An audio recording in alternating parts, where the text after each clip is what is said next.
He's the self-appointed special one, José Mourinho. One of the great strikers of world football, Luis Suarez. A former Liverpool teammate and club legend, the incomparable Steven Gerrard. And the mighty Kaká, enduring Brazilian genius. A cluster of footballing heroes. This is the Immortals. Kaká scored. Down the middle, he doesn't.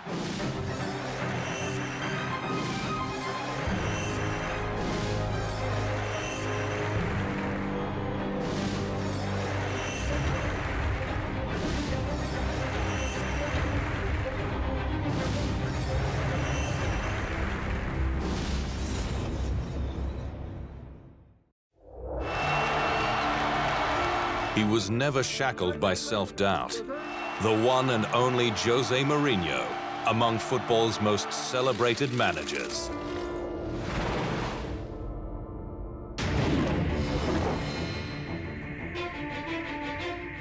What do you mean by special and what I mean when I told that?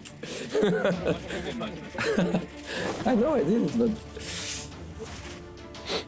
No, at that time I was saying I was special because I was European champions 2 days before that. So I arrived here with my ego big. You know? Gone down? No, it's even higher.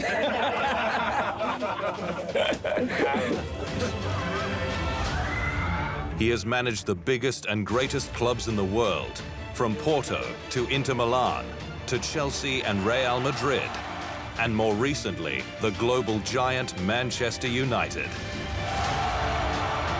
José Mourinho's nickname, the Special One, was self-labeled. It was July 2004, and he was conducting his first media conference as the new manager of Chelsea in the English Premier League.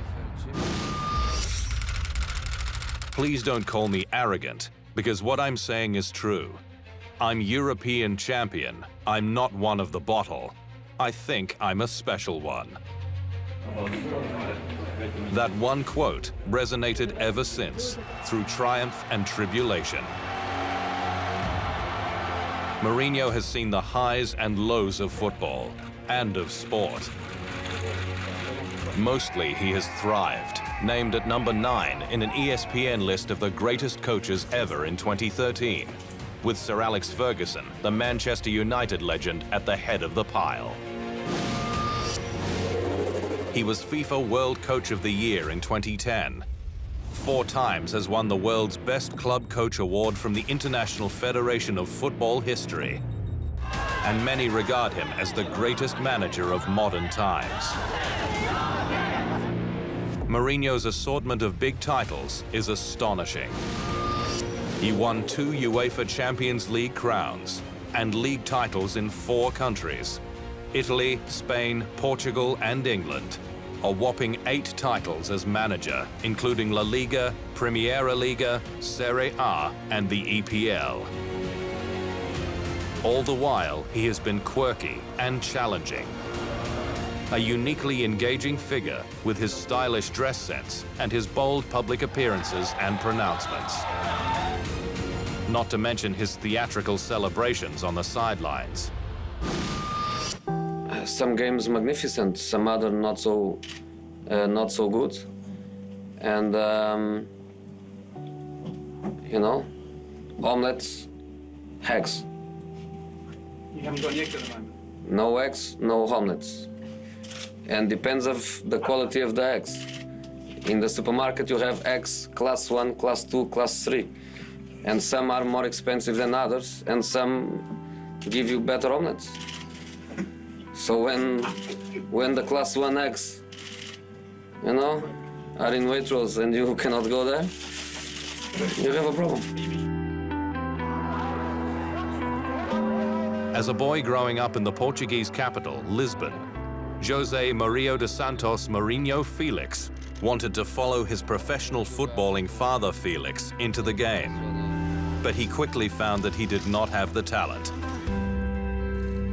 Studying physical education, he took up school teaching for a time, before dabbling in coaching at his local club.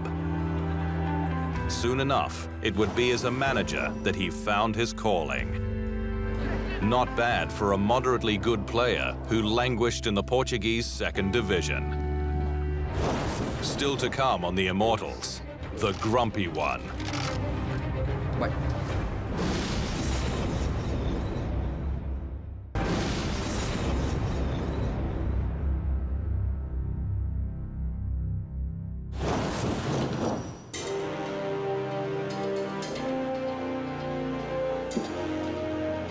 It's difficult to say which particular group has riled José Mourinho more, the press who cover his work on a daily basis, or the referees. Mourinho has also argued with players. It was said that at Real Madrid, Cristiano Ronaldo once wanted to throttle him. And he also had his moments with opposing coaches, notably with Arsene Wenger of Arsenal fame. He has been sent off and banned on numerous occasions for referee abuse, notably in one instance while managing Inter Milan, where he made a handcuff gesture. His accrued fines stack up to a fortune. The English Football Association upped the ante to a £50,000 fine when he made comment about 2 referees in 2016. Not that it appears to bother him. His latest 3-year deal with Manchester United is said to be worth £10 million a year. Fluent in various languages, his games with the media at post-match interviews are legendary. What I told you. Ben. No, I know the point. The point is that the question is stupid. Life is never dull in the world of José Mourinho. These guys, they have a very good seat, very good money, no pressure. They are always right. They never lose. They always win. But they have to be fair and they have to be honest. Jose, who is it? Forget it. Let's go to Wembley. Come on.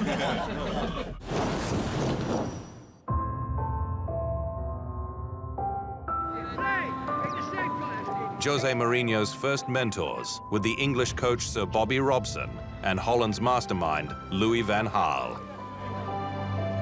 Robson, who was manager of Sporting Lisbon, used Mourinho initially as an interpreter. Robson could sense the talent in the young Mourinho.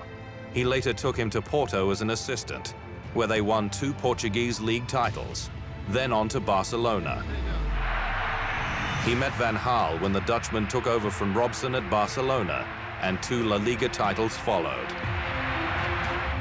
Mourinho was ready to step up, and he was appointed manager of Benfica in September 2000. It was a short-lived reign.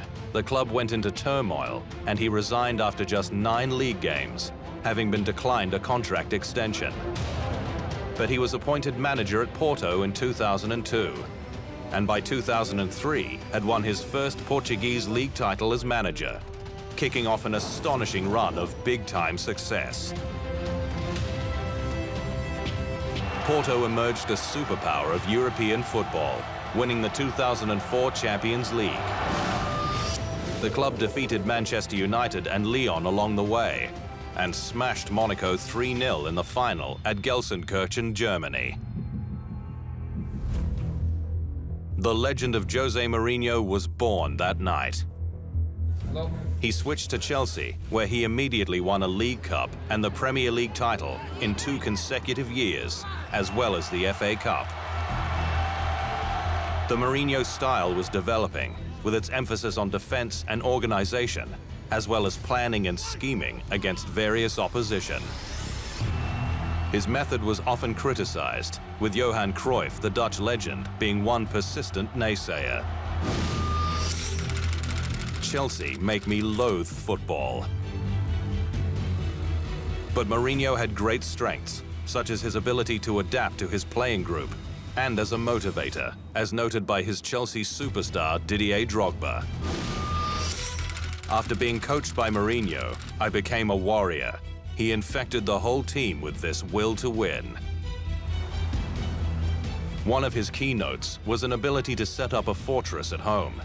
He never lost a league match at home in 9 years and 150 games, with Porto, Chelsea, Inter Milan and Real Madrid between 2002 and 2011. 4 years into his first term at Chelsea, he parted ways with the club after disagreements with owner Roman Abramovich and joined Inter Milan. More triumphs would follow, highlighted by a second Champions League title in 2010, Milan beating Germany's Bayern Munich 2-0 in the final at Madrid, with Diego Milito scoring twice. Mourinho won consecutive Serie A titles and ultimately was poached by Real Madrid, his fame at its very peak, to join Cristiano Ronaldo in the hunt for more silverware. At Madrid, he won La Liga in 2012, the club's first title in 4 years, breaking the Spanish record for points in a season with 100. But a downturn in 2013 saw him part ways with the Spanish club and rejoin Chelsea for a second breathtaking run. Back at Stamford Bridge, he won another English title in 2015, but it was a tumultuous time. Just months after winning his third English league title and his 8th in Europe, the Blues sacked him. If the criteria is today and only today matters, I think in this moment, today and just today, I'm in a position close to the worst, not to the best. If the criteria is not today, is not career, and is the last 5-6 months, I was champion in the most difficult league in the world. So it depends on the criteria. Mourinho signed with Manchester United, Chelsea's arch-rival, and moved on almost immediately, winning a Community Shield and then the Europa Cup title. It has always been his way. A devoted family man with 2 children, he knew that football was not the sum total of his life, but it was what defined him in the public eye. He was and remains a winner, an immortal of football. Up next on the Immortals, Legends of Liverpool.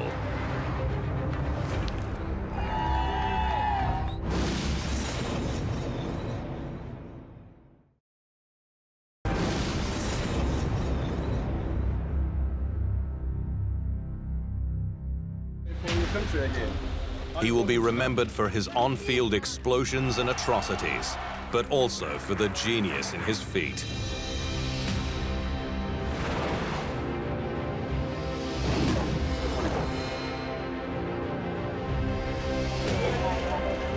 Luis Suarez is a striker of the highest order, no matter how he has sullied his reputation with 3 separate biting incidents during matches. Even after the 3rd of those incidents, at the 2014 World Cup, when he was representing his native Uruguay, he was signed for 82 million euros by the giant Spanish club Barcelona on a 5-year contract. Suarez served a suspension, but was electrifying when he returned in Barcelona colors, joining Lionel Messi and Neymar Jr. in an incredible collection of talent and flair. Barcelona won La Liga in 2015 and 2016, as the trio, dubbed MSN, ran riot up front, and Suarez lived up to his nickname, El Pistolero, or the Gunman. Suarez was on a mission to put the controversies behind him, having gone into denial at the 2014 World Cup, when he was accused of biting Giorgio Chiellini of Italy. I found it hard to take in and realize what I had done. I'm only human, and sometimes it's hard to face the truth. But eventually he apologized for his actions and sought treatment. I always try to do everything to express myself on the pitch, which sometimes leads to big mistakes. And Luis Suarez's best trait, that nobody can see because it's off the pitch, is me trying to be the best father in the world. He prefers to let his football do the talking, and he wrote up a storm in his time at Barcelona, clocking up his 100th goal for Barca in January 2017 from just 120 games. The press was saying that he was overweight and he wasn't scoring goals. This world of football is full of exaggerations. But then you see that he's scored 100 goals in 120 games. Oh my God, some players couldn't score that many goals, even counting training without goalkeepers. Those are figures reachable by only a few players worldwide. And it shows that those of us who put our trust in Luis Suarez were doing the right thing.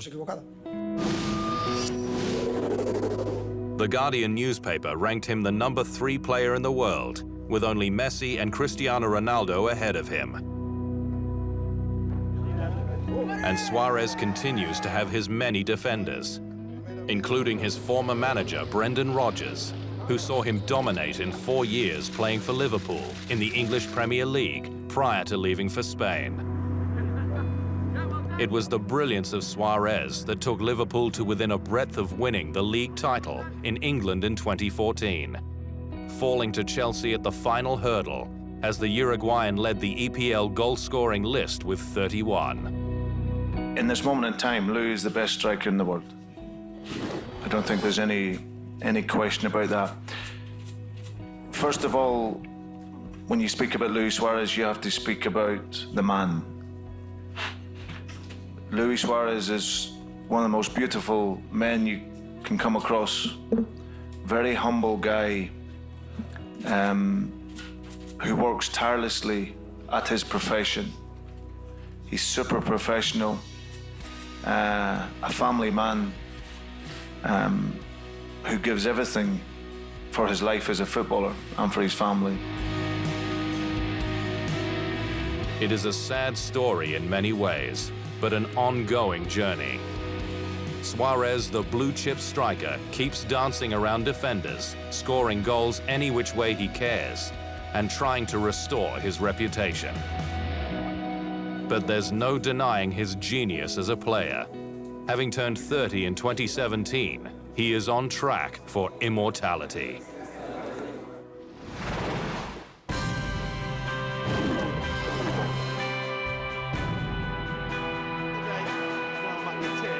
Steven Gerrard is an iconic figure at Liverpool, a club whose home base is less than 10 minutes from the home in which he grew up. It's a Steven Gerrard goal at Anfield once again. There is something old school about the Gerrard story. The local boy who graduated from Liverpool's youth program to become a worldwide superstar of football. In 17 seasons at Anfield, he built a reputation as a peerless midfielder with a great nose for a goal, captaining England as well. He never won the Premier League title. That elusive goal narrowly avoided his grasp, most infamously in 2014. But he was part of some of Liverpool's greatest triumphs as well.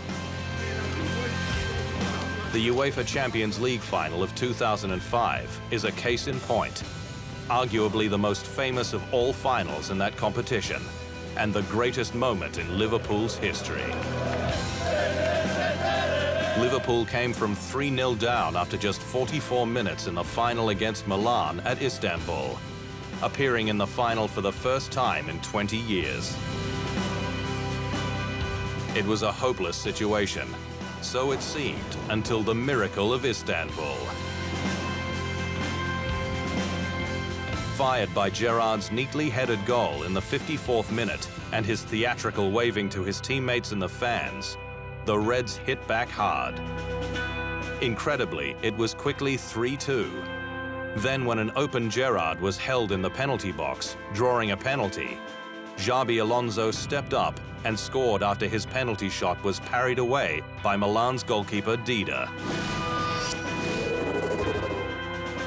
Little wonder it goes down as one of the greatest comebacks in football history. 5 minutes were all it took to erase a 3-0 deficit. In the penalty shootout that followed, Liverpool's goalkeeper Jerzy Dudek performed his own heroics, saving a shot from Milan's Andrei Shevchenko to seal the triumph. Gerrard, Liverpool's captain, its homegrown hero and inspiration, lifted the cup. You know, still to this day, the hair's on my neck stand up. It's the best night of my life. I think it's the pinnacle of every footballer domestically. It's the best cup to win, and it's just the way we went about it and how the evening panned out. I think it's going to go down in history as probably the best Champions League final ever. And as captain of that team, there was no prouder man on the planet that night. Steven Gerrard's list of achievements at Liverpool only lacked the English League Championship he craved for so long. In the cruelest of sporting ironies, it was his own fumble and then slip against Chelsea in the third last game of the 2013-14 season that gifted the title to the Blues and continued the Liverpool drought. Gerrard left the club at the end of the following season, moving to play in the MLS in the United States, having passed 700 games in Liverpool colours and more than 500 in the league alone, a feat only achieved by his teammate Jamie Carragher and Ian Callaghan in Reds history. Yeah, I look back at it with pride. You know, I'm really proud of what I've achieved here. All the trophies I've won and all the great memories I've had. But certainly not winning the Premier League will certainly be a dent in that. There's nothing I can do about it now. It is certainly a regret I'll go away with, but I've got to look at the big picture. You know, growing up as a boy, dreaming of playing for Liverpool just that one time, and sitting here now with 708 appearances, I've achieved an awful lot more than what I thought I would at the beginning.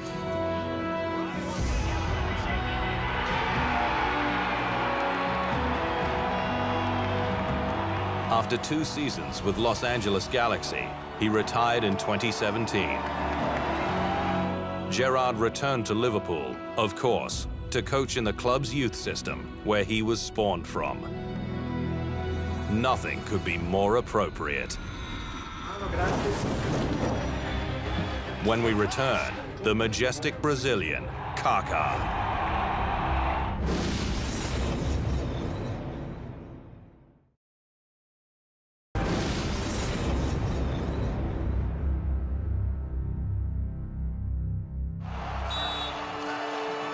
He hails from the land of beautiful football, and Kaká lived up to the promise.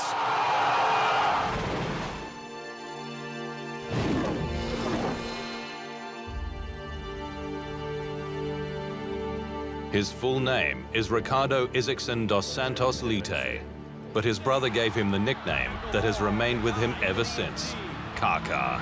He'll shoot, he'll score! He is a legend of Brazilian football, as well as at 2 super clubs, the mighty AC Milan and Real Madrid. At his peak, around 2007-08, he was arguably the best footballer in the world. He won a Serie A title, as well as the Champions League title, and the FIFA Club World Cup in his 6 years at AC Milan, the big Italian club having lured him from São Paulo in Brazil.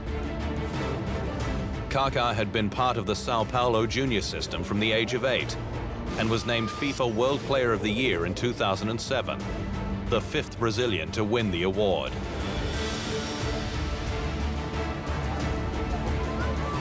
Then, after transferring to Real Madrid, he also won La Liga in 2012, making his name in Spain.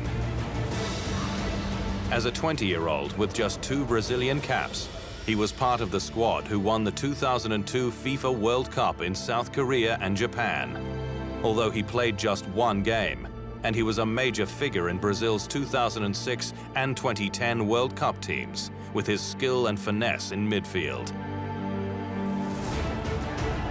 After injuries forced him to decline and ultimately leave Real Madrid in 2014, Kaká took his game to Orlando in the United States and the MLS. In the same year, he returned to his native São Paulo, his original club, on loan from Orlando, an emotional homecoming. Bom dia a todos. Well, good morning, everyone. As I have said out there, this return is emotional. To see the Morumbi packed, all the fans here, the fans as well, my family, friends, my children, in the place where I have grown up, where I have spent 13 years of my life, and being able to return. So it is very emotional, a very special day, for me personally, For my career and surely for all São Paulo FC fans who support me. He remains a central figure at Orlando, where he has thrived. Not bad for my first All-Star, right?